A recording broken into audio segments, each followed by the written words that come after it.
Transformers movies down and 2 more to go. Let's talk about it.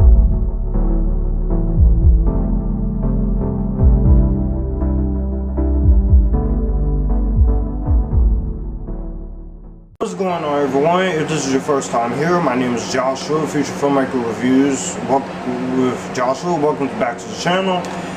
We're going to continue my re-reviews of the Transformers movies leading up to Rise of the Beast with Transformers Dark of the Moon. This one right here. And this is going to be a lot of fun. Transformers Dark of the Moon, which this came out 2 years after Revenge of the Fallen. This was directed by Michael Bay, once again, written by Aaron Kruger, Oscar nominee screenwriter for Top Gun Maverick, stars Shia LaBeouf, Tyrese Gibson, Josh Duhamel, John Turturro, Patrick Dempsey, Kevin Dunn, Julie Wright, Leonard Nimoy, Peter Cullen, Rosie Huntington-Whiteley, Frances McDormand, John Malkovich, and Leonard Nimoy. If this is your first time here, considering subscribing to the channel, I do more movie talk, TV reviews, top 10 lists, a lot more stuff I got coming this summer. We got a lot of stuff coming, some catching up, some classic reviews, some live streams, all that fun stuff. It's going to be a fun summer. So, with that being said, all my social media links in the description box down below. If you'd like to send money to my Cash App as well, those are down in the description as well. If you'd like to send me anything from my Amazon wish list, that is also would be grateful. Not asking you guys to, but if you want, go ahead and do it. Sam Witwicky and his new girlfriend Carly Spencer joined the fray where the evil Decepticons renewed their long-standing war against the Autobots. Optimus Prime believes that resurrecting the ancient Transformer Sentinel Prime, once the leader of the Autobots, may lead to victory. However, that decision has devastating consequences, and the war appears to tip in the favor of Decepticons, leading to a climactic battle in Chicago. While we're also dealing with Sam trying to get a job to impress his girlfriend and trying to do the best he can after college. So with that being said, let's talk about this movie. So after Transformers Revenge of the Fallen got critically slaughtered by critics in 2009, Michael Bay, he wanted to do a movie in between another Transformers movie, which Pain and Gain, which will be a few years after this. But Paramount, they wanted to get another movie out right away, and so that being said, we ended up with this movie here, right here. And so originally this was supposed to come out in 2012, but then they kept pushing back to July 1st, 2011. Then they pushed back on to June 27, 2011. So they had a lot that they had to do. They had to get pre-production started, they had to start filming, and they had to do a lot to get this movie done. But also, for the first time, not only this was the first movie not to be co-produced with DreamWorks, for the first time since the first 2 movies, we did have a casting decision that was not brought back. I'll get into it there before I go into the plot and what I like about the movie. But Megan Fox was initially going to come back, but we'll get into the reasons why. And I remember this movie coming out. I was really looking forward to it. I was very excited to see another Transformers movie, but I was pretty sure this was going to be the last one because of the marketing. And Michael Bay constantly said this was going to be his last Transformers movie. And we know how that turned out. Curses! But I was really looking forward to rewatching this to see how fun this was going to be on rewatch. And I gotta tell you, Dark of the Moon is definitely miles better than Revenge of the Fallen by a landslide. I will say the Dark of the Moon is a step up from Revenge of the Fallen, even though I don't hate that movie. I will say it's much better than the second movie. Now I'm going to start off with the reason why I think this. One, I will say the premise here is interesting. There's a lot more they can chew on here. This time they were not held back with a writer's strike. They were able to do whatever they need to do when it comes to what the story of this movie was going to be. They had a lot more say in it. There's a more completed script here, and it's an easier story to digest. With what I just described with the premise, you would think that it would be a lot more complicated, but it's really not in terms of the story. There's a lot more going on, there's a lot more happening, but it feels more contained in terms of what they can do. It feels a lot more contained. And with that, I can easily say, I feel like the writers, Aaron Kruger and Michael Bay, they were trying to put their all into this. And you could tell that Michael Bay, he definitely wanted to respond to some of the criticisms from the second movie with this movie. And it's definitely here. There's still some problems when it comes to some of the tendencies and some of Michael Bay's style, but I can tell once again that he's at least trying to be a little bit more competent. The direction here by him is competent despite some of the tendencies. Bay still carries over from the first two, but it's not as egregiously overbearing as it will be in the next movie, which we'll talk about after this. But you can tell Michael Bay, he wanted to put his all into this. A lot of the stunt work in this movie is very well done.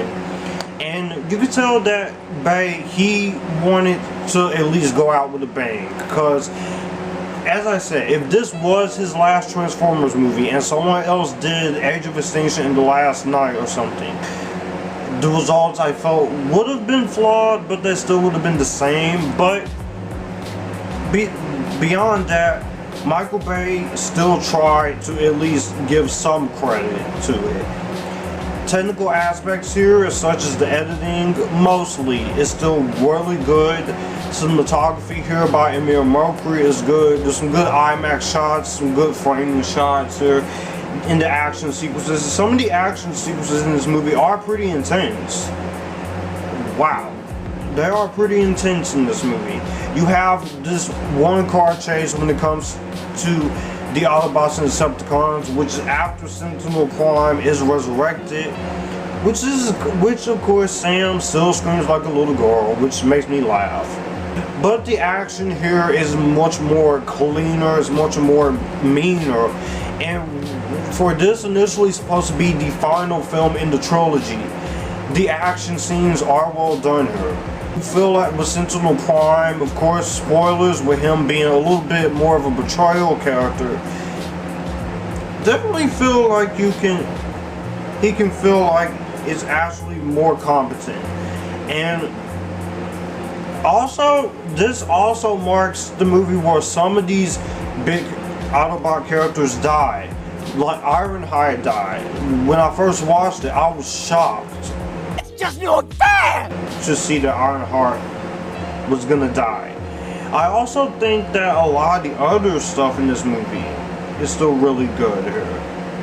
And there's also some new characters in this. You have some interesting ideas here, especially with the beginning of the movie where the Transformers has been here, especially on the moon. I thought that was really cool, which according to Peter Cullen, that's his favorite moment in the movie, where he meets with astronaut Buzz Aldrin. And also, one of the biggest highlights in this movie is the Autobot twins are nowhere to be found here, which Michael Bay did swore that the two twins, because of how badly they were received in Revenge of the Fallen, they are not in this movie. So that is easily a big highlight, I can say, to the movie, because I hated those two. I hate that piece of shit! Also, a lot of the practical effects in this movie are well done. There are some pretty well done action scenes when it comes to this movie. So, action scenes are great here, with the standout being that entire last half of the movie in Chicago, which that in of itself, yes, the Avengers and Man of Steel and other movies did it better, but this did it first. So with an alien invasion and a beamer up in the sky, but the whole Battle of Chicago is a lot of fun, with Optimus Prime and the Autobots just going at it, and you have It's Our Fight by Steve Jablonsky, which is the biggest highlight of the score here. That is there, right there. I really love that. So that's fantastic in the movie.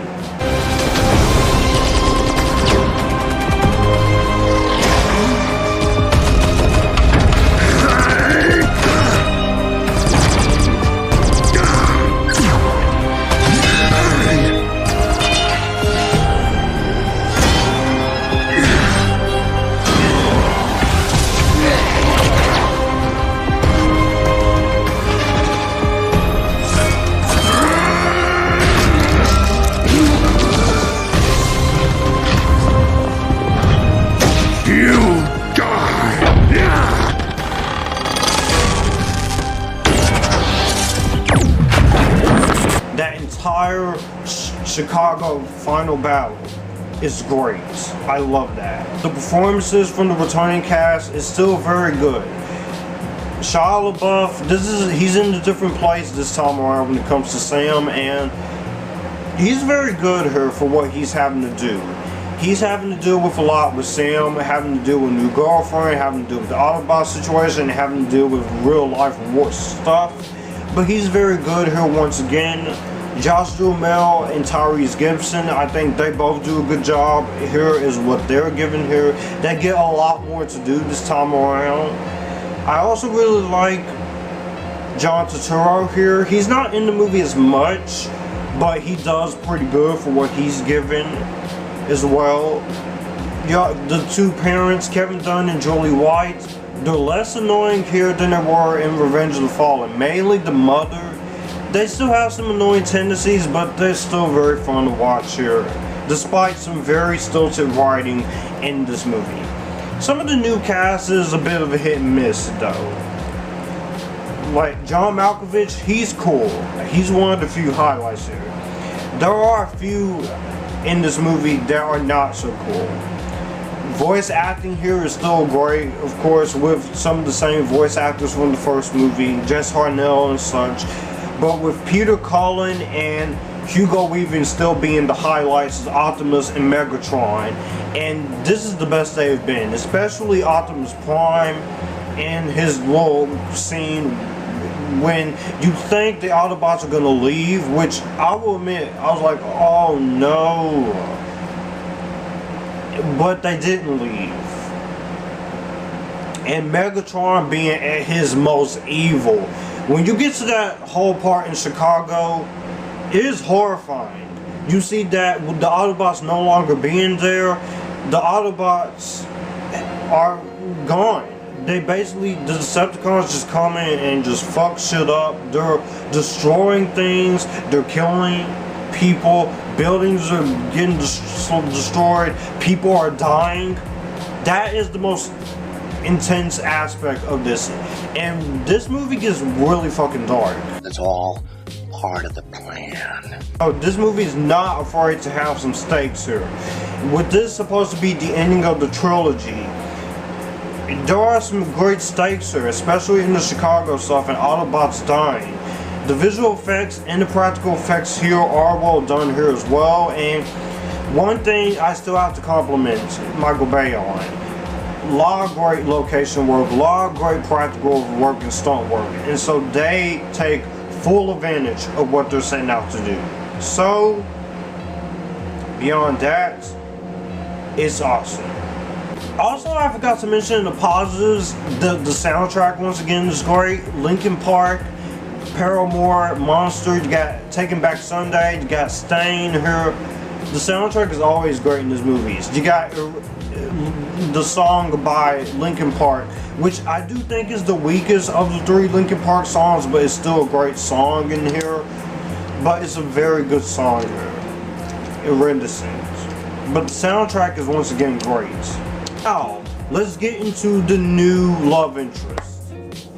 Rosie Huntington-Whiteley as Carly Spencer. This is her first movie as an actress, and before I go into that, I think I need to address the elephant in the room. Megan Fox was initially supposed to come back for the character of Michaela Baines this time around, but she was fired from this movie simply because she said working for Michael Bay was like working for Hitler.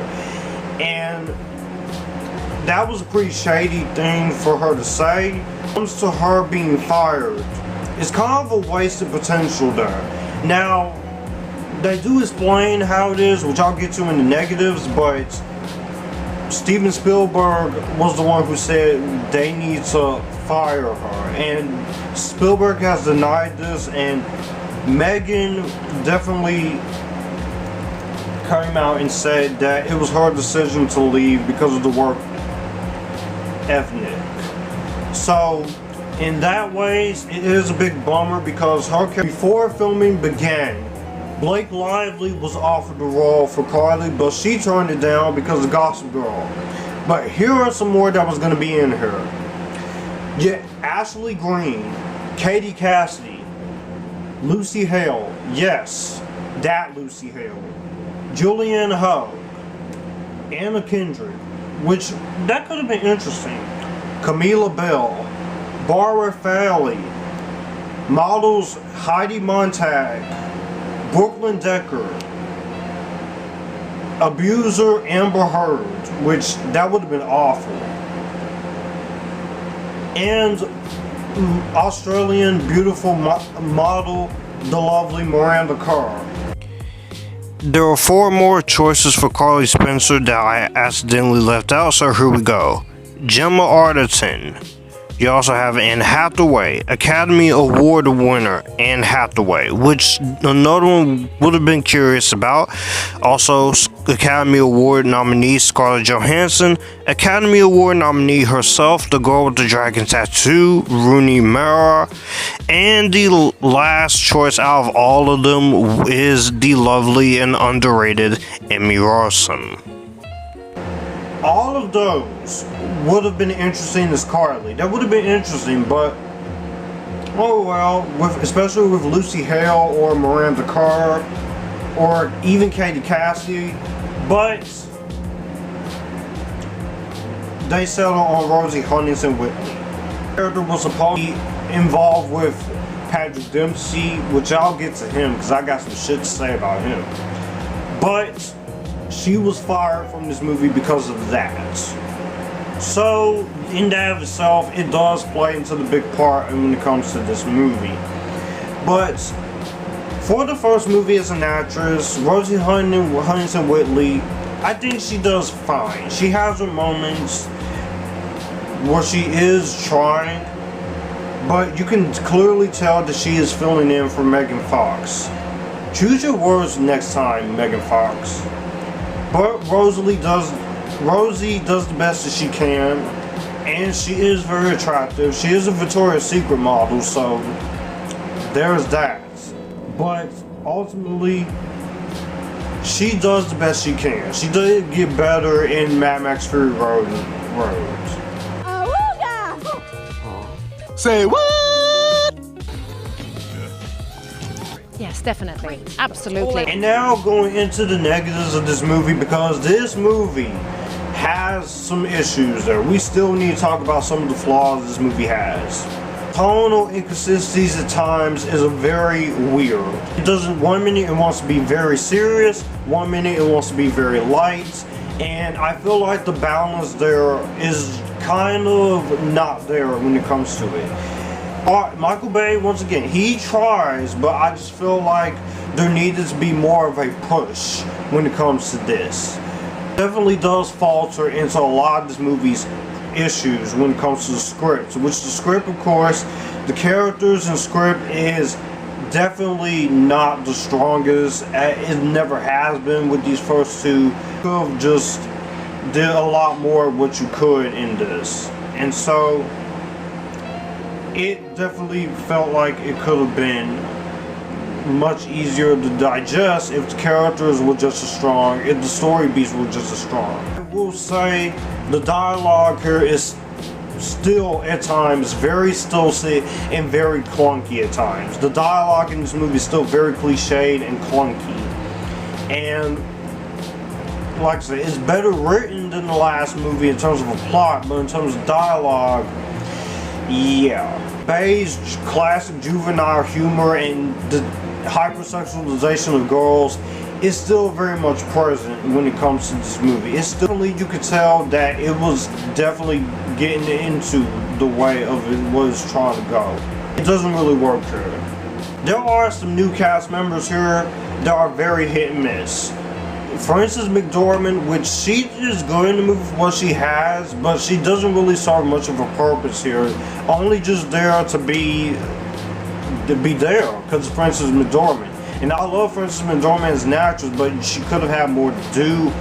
And Ken Jeong, oh my god, he was unnecessary in this movie. I didn't really think you needed Ken Jeong in this movie. You could tell some of the new cast members are very hit and miss here.